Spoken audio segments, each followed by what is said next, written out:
What is up, Wolfpack? It is your boy, the Wolf, with another episode of the Fantasy Fullback Dive. I think number 118, 119, whatever it is right now.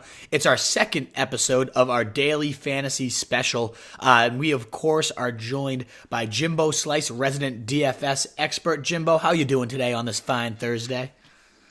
Doing great. Excited before we kick off this Thursday night game, which should be a good one. But excited to get some picks in here. I know. I got to decide. Give me your insight real quick. I know we've been texting back and forth, but do I play Royce tonight? It's Royce or Mixon. I don't know how much more trash bag Mixon ass I can sniff here. Are you down for Royce? Like, what do I do here? It's tough. I kind of like Royce, as unsexy as that sounds. I feel like he's going to he's going to trip into the end zone somehow. And I mean, Lindsey's going to do a lot of work, but I could see him like vulturing a touchdown. And I'm over Mixon. I'm so through with him.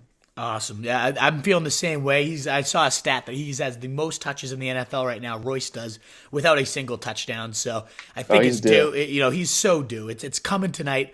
It's going to come back out on Friday, so we'll find out if I look like a moron or not. But I think I'm going to go the Rolls Royce and see what it takes me tonight.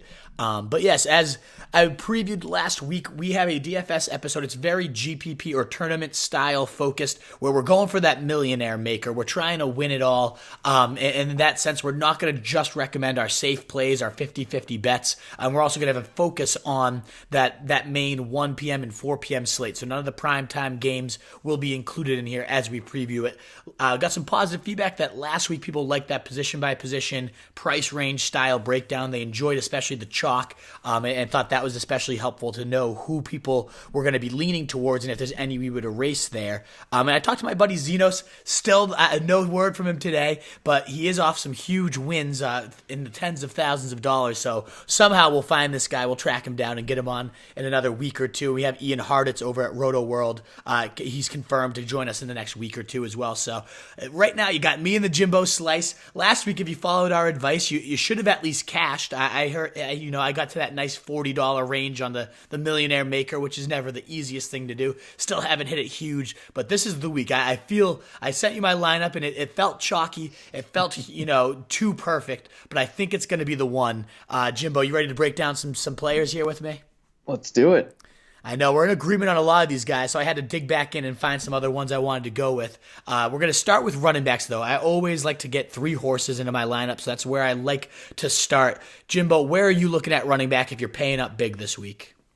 The first guy that I'm looking at is Leonard Fournette at 7,000. I feel like he might. I haven't looked at the RotoGrinders piece. I know you have those. He might be one of the more higher owned guys this week, but yep. Fournette at 7,000 seems like a steal.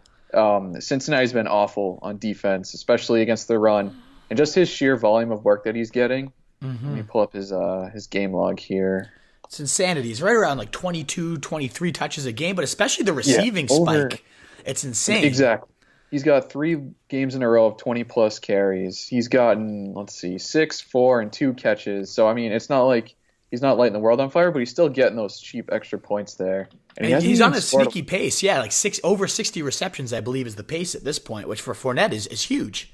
Absolutely. And he's only scored 1 touchdown in his last 4 games, it looks like. So that's due for positive regression there. So especially on a team that's as bad as the Bengals, I think Fournette is a must play this week. Oh, yeah, 7K is all too cheap for this guy. I think a multi-TD day, as you said, positive TD regression is for sure coming for this guy. The guy I'm definitely spending up for, though, is Dalvin Cook. There's not going to be a lineup I have without him. I think he's ripping 150, 2 to 3 scores, facing Detroit, giving up the 3rd most points to running backs right now. And that offense is still clicking. The offensive, the passing game finally has come to life, which means the boxes can't be quite as stacked. It's been a while since we had that 20-plus carry Dalvin Cook day. I think we get it here. I think we get a monstrous performance. The only guy priced ahead of him was Saquon Barkley, who's also projected to be quite highly owned. Do you think he rebounds in a big way this coming back against the Cardinals here?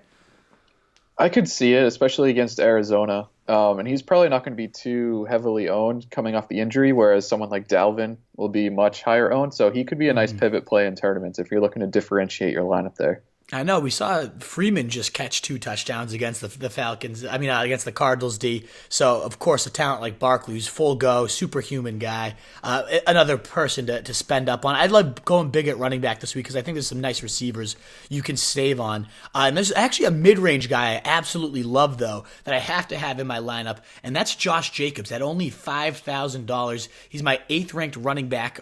So I would have had him priced right around $7,000, right around that Fournette range, and he's $2,000 cheaper. There's not a lineup I'm going to have without him sliding into my flex here. Josh Jacobs. I'm going to have Cook. I'm going to have Fournette. And I'm going to have Josh Jacobs as my flex at $5,000. They're giving up the Green Bay Packers 5th most points to running backs right now. Josh Jacobs, fresh off a 29-touch day, gets a week of rest. I think he's just going to explode down the stretch here, and we're going to see a consistent 20 to 30 touch day for this guy throughout the season. I think to beat the Packers, it's going to start this week. They're going to feed him voluminously. So I really like Josh Jacobs this week at $5K. Who are you looking at in those middle range prices? I like Jacobs. That's a good play. I might piggyback on Chris Carson again this week just for the sheer volume. Another 20-touch guy, also involved in the passing game. A home favorite against the Ravens. Baltimore's not really that good. I feel like they're kind of living on like their reputation. Like you hear the Baltimore defense and you think like, oh, like it goes back to like the 2000s. You think they're like elite, but they're really not that good anymore. So he's someone that I'm considering. I've looked at Marlon Mack at 6,000 as a home. I guess I don't know if they're really favorites, but they're basically in a pick'em against the Texans. I've looked at Marlon Mack a little bit. Derrick Henry potentially at 5'8", Tevin Coleman at 5'6". I don't know. I feel like I'm going to spend so much on those workhorses up top. I'm not really going to have room to jam in anyone that in the intermediate price, unless it's Josh Jacobs, of course. You mentioned Coleman too. That's the one other guy. I like Jacobs' price. The fact that I can save $600 and I have him, 5 or 6 spots higher in my rankings already. I'm gonna go Jacobs in most, but just to give myself a little other exposure, I can see myself throwing Coleman, that pathetic Washington run D. I mean, if Jeff Wilson had multiple score days and Coleman's had at least 1 touchdown in every single week so far, I think this is the week we get him into the end zone twice. A nice 20+ fantasy point day coming for him at $5,600. So if you wanted to save it running back, and again, I'm going to have a hard time avoiding Cook. I'm going to have a hard time avoiding Fournette at their beautiful prices. But if you wanted to save and just load up on wide receivers, a Coleman, Josh Jacobs, for only $10,600 combined, could be a nice play to save money. Are there any cheap guys, like real budget breakers? Again, I know we talked last week, and I totally subscribe to the strategy of I pay up at running back, and then I kind of find the wide receivers or tight ends I can save at. But is there a cheap running back? Last week, Carlos Hyde was that guy right in that 4K price range that ended up winning in the millionaire maker for his owner. Is there any other guys you think could be like that this week? Hyde's not a bad bet. I looked at Tariq Cohen a little bit at 4,600. Against the Saints. I feel like that's a game where, it's going to be tough to move the ball, and he's one of those guys that's like explosive enough to take out like a screen pass. An intriguing play, yeah. 60 yards for a long score. So he's always been a really good tournament play, waiting for a blow-up spot here. Yeah, I like that a lot. Not too much. Yeah, I mean, I had Hyde written back down 4,700, just 20+ touches every single week. I know Leonard's back, so it's going to be a little bit tricky for him. I saw Walton's only 3,200, which is, he was the starter. I know he's on the Dolphins. I know they're facing the Bills, so I don't expect anything from Walton. But if you were going to save at running back, I mean, 3,200, all you're hoping for is a touchdown. A guy that would become, an immediate must play would be Darrell Henderson if the guys in front of him are injured. We know Gurley at this point. Today the news was they expect him to play. They're optimistic of him playing, but they also were optimistic last week. And I'm starting to, McVay's becoming one of those coaches. I just don't believe a fucking word that comes out of his mouth. It's all filthy and disgusting, that little playboy. I don't believe a thing. So I don't know that Gurley's his lock, like McVay says. Malcolm Brown did not return to practice either. So even if Gurley plays, it seems like Henderson, who was one of the lone bright spots, I know he didn't do anything insane last week, but averaged, right around 6.2, I think, yards per carry. Looked explosive, some nice wiggle in the middle there. If he was to be the guy against the Falcons at 3,500, would be a must play. In terms of chalk, I know you talked about the ownership percentages and what are some of those numbers. Your guy Carson's the highest projected owned at 27%. The guy we both love, Fournette, 25%. Barkley, actually, I mean, I thought after the injury he wouldn't be as high, but right now they're projecting 25%. These do get adjusted throughout the week, actually. Tonight's a big night where they can kind of project even more so after the Thursday night start. But Kerryon Johnson at 16% and DJ at 15.5 were the round out the top 5. And Kerryon at 5,100, I can see that. Not a bad value on a guy that's been seeing right around 20 touches a week. The Vikings D, though, I don't know. It might be a tougher matchup for him. Yeah. What about in terms of wide receiver? Oh, and that's the chalk. Is there any guys in that list you're like, maybe not this week? Carson, Fournette, Barkley, Kerryon, DJ? I'd probably have to lean Saquon just out of the whole injury thing, and then I'd much rather save $900 for Dalvin than I would pay up for Saquon. I know. I was shocked to not see Dalvin, and he was right there, like top 7 or so. And ultimately, these are just projections, so we'll see how accurate they end up being. But yeah, I was shocked to not see him in that list. I hope that's the case because I'm going to have him in every single one of my lineups. I know we're both in love with the wide receiver we're going to both pay up for, and he is projected to be one of the higher owned ones, the 4th highest at 15%. That's Cooper Kupp. What do you love about this guy this week? Why do you think he's going to rebound after a dud? Yeah, I really swung and missed last week on Cooper Kupp. Fucking Jared Goff looking like the worst back ever. But if there's ever a chance that he can bounce back, it's against this Atlanta defense. Oh, yeah. And Kyler Murray just went to town last week on him. Jared Goff should be able to do the same. He's got all the weapons around him. We know Kupp is his favorite target. He should probably see 10-plus targets in this game. He's a great guy after the catch when he gets the ball. I could see a nice 12, 110 and a score line here, which is good for what's that? 30 DraftKings points. That's sick. Anywhere around 30, yeah. I can just ultimate blow up game from Kupp here. A nice bounce back performance, if you will. I'm fully on board. I absolutely love Kupp to just tear through this defense. They're horrendous at tackling. Wide receivers were just ripping chunk gains after chunk gains, and none of them are nearly as dangerous as Kupp. So I'm totally with you. He's going to roast this defense. I forget the exact target average, but I mean, he's at 16, 14, 12. The averages have been ridiculous. So if he gets that volume against this pathetic D, I'm all about it. There's another Rams receiver I want to preview later. That's more in the mid-range, though. So I'll talk some more Rams, Falcons in a little bit. The guy I'd pay up for if it's not Kupp, and it's going to be Kupp for me. I am 100% putting Kupp in there. But if not, I might put $400 more down and just say Hopkins is so fucking due. I mean, he gets targeted, he makes these nice plays, and yet we just still haven't had that 2-touchdown, 100-yard, major splash style day. I think he's coming against Indianapolis. I really like that game to be a sneaky back and forth contest. And I think Hopkins, they're giving up the 24th most points to wide receivers. Their safeties are still banged up. I think Hopkins could definitely get it done this week. And his ownership shouldn't be too high. With owners finally getting a little bit sick of him, this could be the one week he finally does it. In terms of middle range guys, I know I said I was going to preview that Rams game a little more.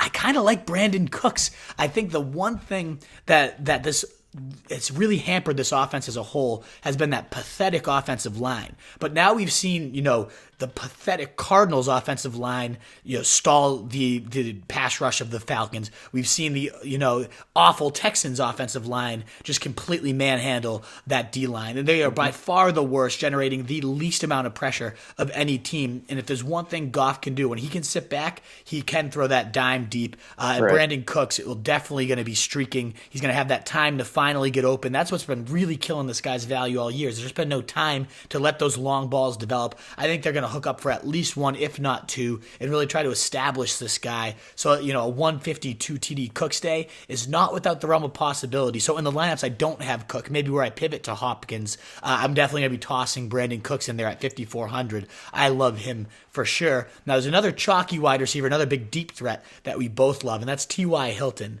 What do you have on this guy for this week?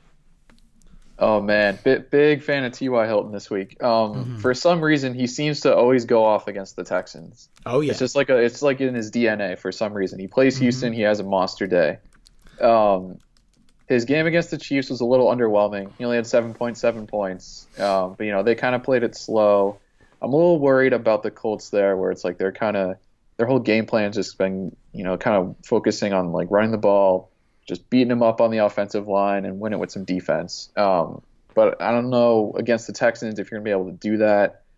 I don't know. His price at only 5,900, he's usually in like the upper 6K range, and this is such a discount on a guy with such a good track record against Houston. I'm 1,000% pulling the trigger on Ty.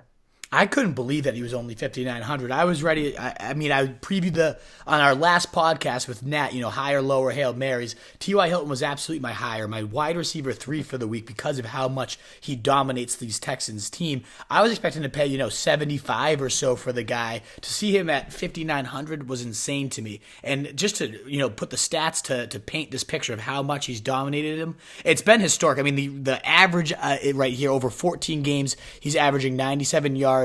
5 receptions and 9 touchdowns over those 14 games. But ultimately, the last 5 games, 9 for 199, 4 for 115, 3 for 14, a week 17 meaningless game dud, but then 5, 175, 2 scores, 9, 115, 1 TD. I definitely see him having one of those better solid, 170 score, maybe 8 to 9 catches, because he's been dominating Brissett's target share this entire week. He's had the best Pro Football Focus matchup for any wide receiver coming into the week. At 5,900, I know a ton of people are going to own this guy, but I'm not going to be the one to fade him because I just think it's yet another, death taxes. T.Y. Hilton smashing the Texans. I'm all about it this week for sure. The only other mid-range guy I'm looking at is Golden Tate. I know Shepard's expected back, but Shepard's been roaming the outside when Tate's there. He has 83% of snaps. He's been in the slot for all 83% of those snaps, and that's where he can avoid Patrick Peterson, who's returning. I think Shepard will draw that attention, letting Golden Tate just run wild against this pathetic Arizona team. If you can put up 100 yards, a 6-catch, and a 1 TD against the Patriots for almost 20 fantasy points, then you could definitely do that. And that's the hardest defense against wide receivers. The Cardinals have nobody else to cover outside of Peterson, so I think Golden Tate could be in for a nice day at 5,800. But the fact that he's only 100 cheaper than T.Y. Hilton, if I have those two options, it's got to be T.Y. no doubt. Right. What about cheap guys? We're both definitely. I was looking at the list, and you keep taking the guys I want to talk about, and I'm all in on this cheap guy. Who is it, and what do you love about him? Allen, I believe it's pronounced Lazard, from Green Bay at 3,000. So the main reason with him is you look for cheap guys, or just guys in general who are having expected increased roles within their offense. So Lazard kind of stepped in once. I think it was all MVS, Geronimo Allison, and someone else got hurt too. I feel like there's three pass catchers on Green Bay that are just all not expected to play this week. So it basically leaves Lazard to Devontae Adams, duh. Yeah, maybe the big guy. Yeah. So Lazard's basically one of the only guys left, and he's just being thrust into a primetime role. Aaron Rodgers throwing you the ball, and he even, he praised confidence with him, saying, he looked good in practice. I trust this guy. Let's get him out in the field and see what he can do. And, he showed up and he stepped up and he played pretty well. So I think, especially against Oakland's secondary, that's pretty weak in general. I think it's a pretty good spot for Lazard if you're really looking to, pay up at those running backs and find some cheap offsetting receivers at 3,000. Yeah, if this has happened on Sunday, I think his price might be a whole lot higher, but you got that Monday night discount banked in, and he didn't play until the fourth quarter, and he only played because Aaron Rodgers went over to Matt LaFleur and said, we need to get this guy in there. I want to throw him the ball because of how well he's been practicing with me, and sure enough, 4 catches on 5 targets, 65 yards, and that go-ahead touchdown score later. Lazard was the man, and ultimately Rodgers was praising how he was coming in and saying, let's run this play. He said Lazard just showed a confidence he hasn't seen in his other receivers, and he loved the swagger and the way this guy was playing. And when you're on his good side, there's nothing better for a wide receiver. And that, you saw it on that touchdown throw. It was a thing of beauty. It was a thing of timing and complete trust in your wide receiver. And you don't really see that with Rodgers and too many guys. So that the fact that we're already seeing this in the kid's first live NFL action in that last quarter when the game's on the line tells me Rodgers has full faith in him. He even said, 2 of his catches in that 3 catches in that final fourth drive for the go-ahead freaking field goal score. So I'm stumbling over myself there. And 2 of them went for first down. So he was looking at him on third down when he needed to move the sticks. He even said, we're calling this. LaFleur dialed in 2 plays, and he said, let's go with the one for Allen because I know he's going to get it done, and they did. So ultimately, when you have that faith from Rodgers, It's just a no-brainer. So yeah, 3,000. That's by far my favorite cheap wide receiver play. And I expect it to be pretty chalky. If you wanted to avoid that one, Beasley's at 4,700, a little more expensive than I expected, but 10 and 13 catches before last week's dud. Now, of course, facing Miami, the worst slot corner in the league, the lowest grade from Pro Football Focus on anybody for corner. So Beasley could roast that guy. I mean, Pettis at 4,100 facing Washington could burn him deep, especially with Deebo Samuel not expected to suit up, and then Duke Williams for Buffalo. Another, I like stacking anybody against Miami, and this guy had a touchdown last week. He's fresh off of leading the CFL in receiving. I mean, I know it's the CFL. Who knows how much that's going to translate, but 225, that 6'3" big body. I'm a big fan of those big receivers. I could see him easily scoring against Miami. Any other cheap guys other than Allen Lazard or any of the ones I chucked out there? Auden Tate caught my eye at 4,500. Yeah. I don't think AJ Green's going to play this week, so he's still running as the wide receiver too. And it seems like Tate was priced as if Green was coming back this week, and he was just kind of diminished into a nothing role. So he's someone I'd consider down there at the cheap options. 12 targets last week. I mean, yeah. Chase the volume always. We've seen him get in the end zone 2 weeks ago. We saw 12 targets this week. Maybe we have that beautiful making of a baby where we get the volume and the yardage and the touchdowns. I could totally see that with Auden Tate, 6'5". I mean, the guy is a beast, and there's going to be obviously no Ramsey there this week. And speaking of Ramsey, the expected chalk this week is Julio Jones at highest at 18%, which kind of blows my mind with the tough matchup against Ramsey, a hip injury that's been nagging him, and just a severe lack of production overall. I don't see why he's at 18%. That's a guy I would be fading, especially if he's going to be owned that much. But other than that, T.Y. Hilton, 18%, the second highest. Lockett's at 17%. Kupp at 15%, and John Brown at 15% were the projected 5 highest owned wide receivers this week. I already mentioned I'm going to fade Julio. I see you wrote that down too. Is there any other guy in this list that you're like, I just won't touch this week?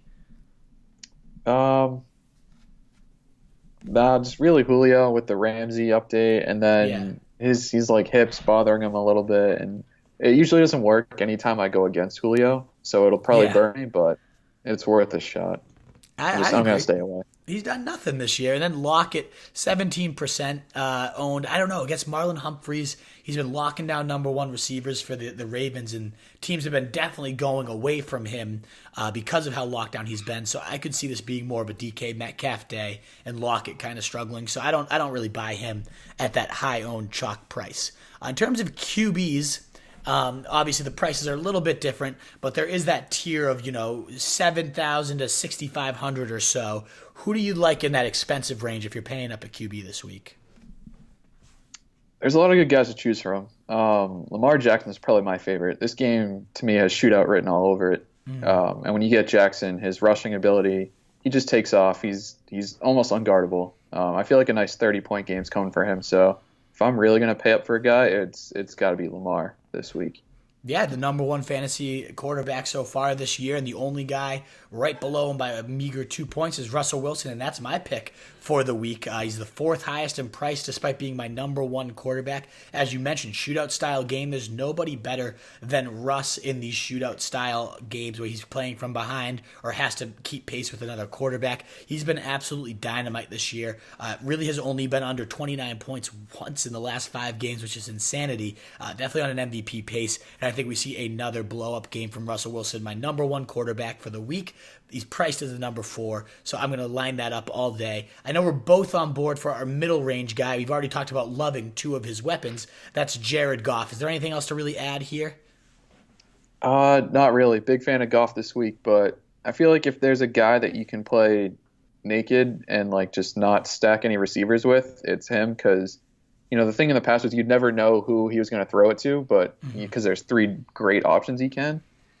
Kupp's kind of done it a little more this year, but I feel like if there's a guy that's naked proof, if it's not Kyler Murray, it's Jared Goff. So I think it's I feel like I don't need to stack him. Yeah, no need to stack. I wish last week Cousins was my play, and I had him in my lineup, and I just didn't stack him with Diggs.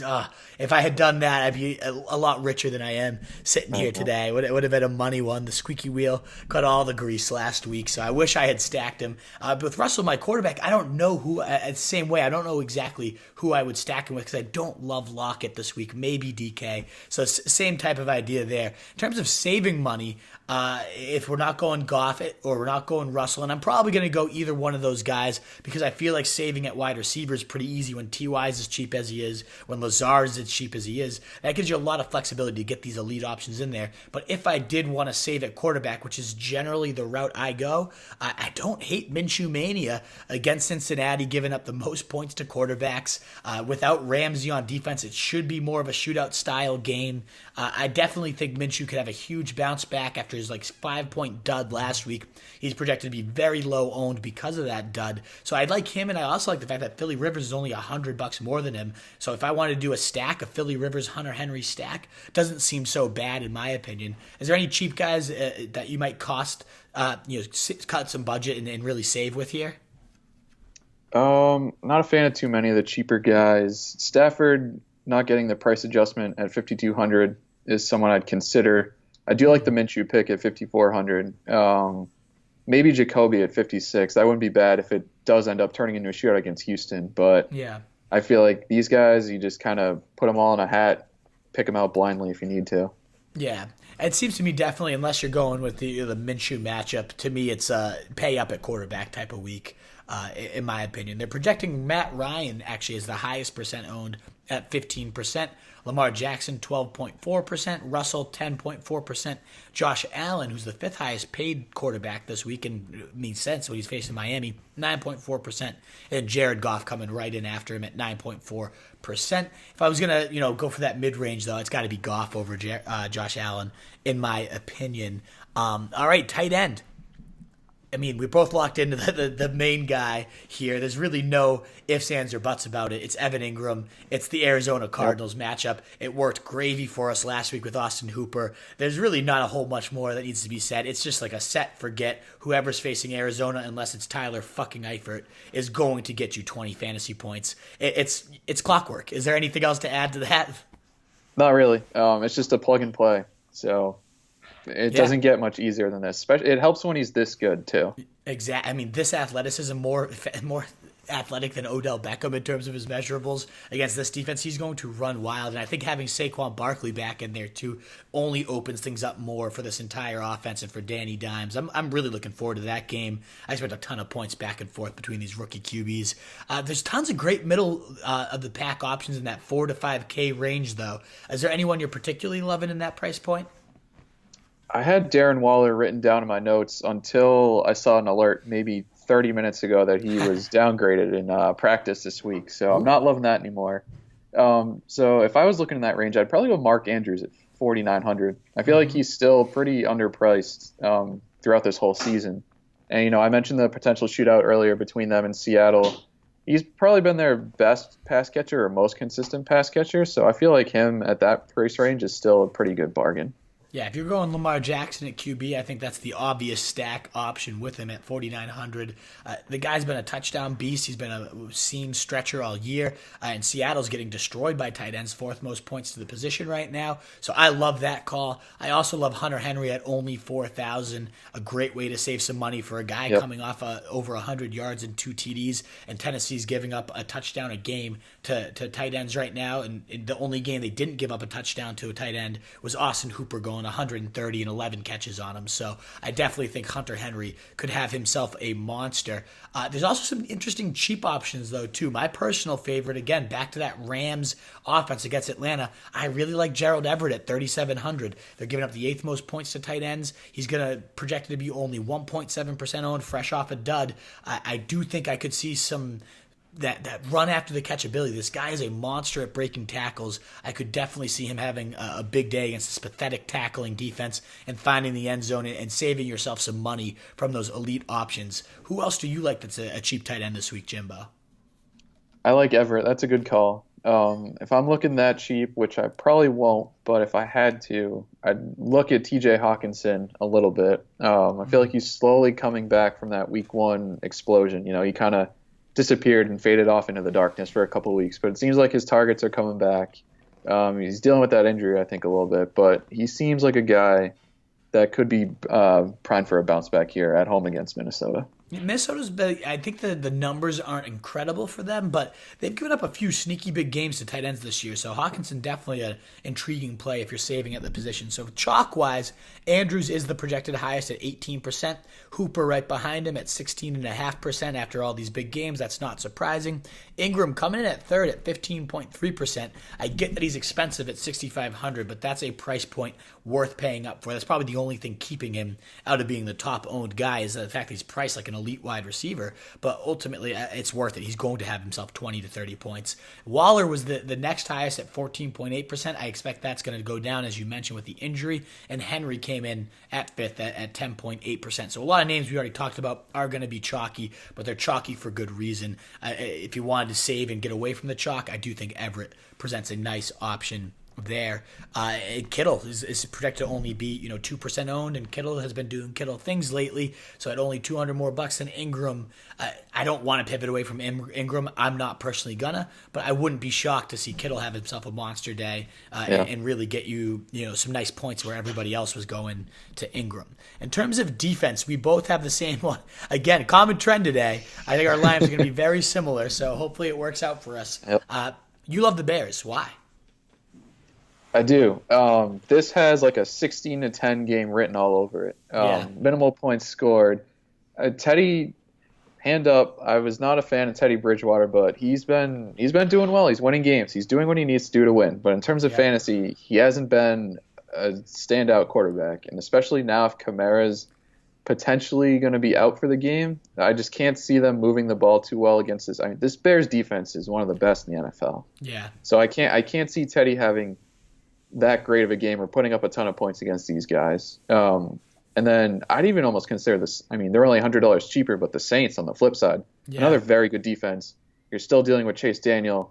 That offense is nothing to write home about. So low scoring game, I could go with either of those defenses, but I would much prefer the Bears at 3,000. That seems like such a steal at that price. Yeah, you never see him this cheap. I don't understand why. I know Bridgewater's protected the ball well, but this defense hawks it like no other. I agree with you. I could see the Saints getting shut down for no more than 10 points in this one. So I'm totally with you. If I was going to go elsewhere, I'd probably be to pay up for either the Bills or the 49ers. The rest of the matchups just are really tricky to project this week. Maybe the Giants, their pass rush has been solid, and with Arizona's line as bad as they are, maybe them. But I would, if I'm going to pay up, I love the Bills at home against Miami, and then San Fran's been shutting down everybody. They're going to have no problem eating Washington's horrendous offense at all. So this is a week you either go the Bears if you want to save some money on defense, get 3K, or you pay up and get one of those top two matchups in the Bills or 49ers. There's really no one else I'm going to be looking at all. Alrighty, I mean that pretty much wraps it up. I know we like to talk about some high scoring totals. I don't know. Have you looked at the Vegas totals for any of these games yet and have those numbers ready? Or I don't gamble at all. I can imagine like the Rams Atlanta's one of the highest over unders. I imagine Arizona. You have them written down here, right? Actually, Arizona, New York, and Seattle, Baltimore. Those are definitely the three games I'm most involved in. And it's a great strategy too. We see so many of the millionaire makers stacking, 3 or 4 to even 5 players all from the same game, and we just see back and forth affairs. That's how people win these millionaire makers. And I totally could see, that Rams Atlanta game being one of those such options. Which other games? Is there any others you wanted to highlight or mention? You pretty much touched them. The Rams Falcons is the highest at 54.5 right now. Yeah. The Cardinals Giants is a sneaky one. You don't think because they're both shitty teams, but they're both horrible defenses, so it's a potential for a lot of points there. That's 50.5. Nice. So that's another one to target. And then aside from that, I think it was just the Ravens and the Seahawks at 48.5 that are close enough to 50 to garner some attention there. I take the over on that one, with both those quarterbacks going back and forth with each other. And both defenses are just, names at this point. I don't think either of them are all that talented. So, yeah, I'm with you there. I love all three of those matchups. Alrighty, Jimbo. Another great one in the books. I appreciate the time on a Thursday for you to pop down and give the RSJ crew their DFS fix here. Absolutely, and hopefully Royce Freeman can trip on in the end zone for you in a couple hours. I'm praying for it. I certainly will be offering some things up to the fantasy gods later. This is, of course, the Roto Street Journal Fantasy Fullback Dive, where we pave your path to 2019 titles. I am the Wolf of Roto Street at Roto Street Wolf on Twitter. What's your Twitter handle, Jimbo, if anybody wants to follow you for some good DFS takes? Let me pull it up. I think it's You don't even know your Twitter handle on the top of your head? You ship them? No. I haven't been tweeting out DFS stuff.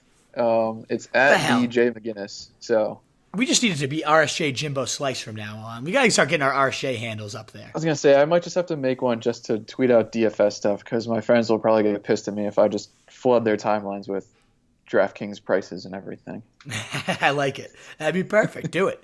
Piss him off. Piss off that Mad Money Mike. But yeah, you can follow Jimbo at whatever lame handle he just threw out there. You can follow our main site, Roto ST Journal, on Twitter, Roto Street Journal on Facebook, where you can find us for our live broadcasts every Sunday, our flagship broadcast. We had over 250 questions on 2 weeks ago. Last week was at Old Planners, which we're hopefully going back to soon. A great event. Thanks for coming down too, Jimbo. I appreciate that. That was a lot of fun. It was a blast, man. That was so much fun. So we're hoping to do that again in the near future, for sure.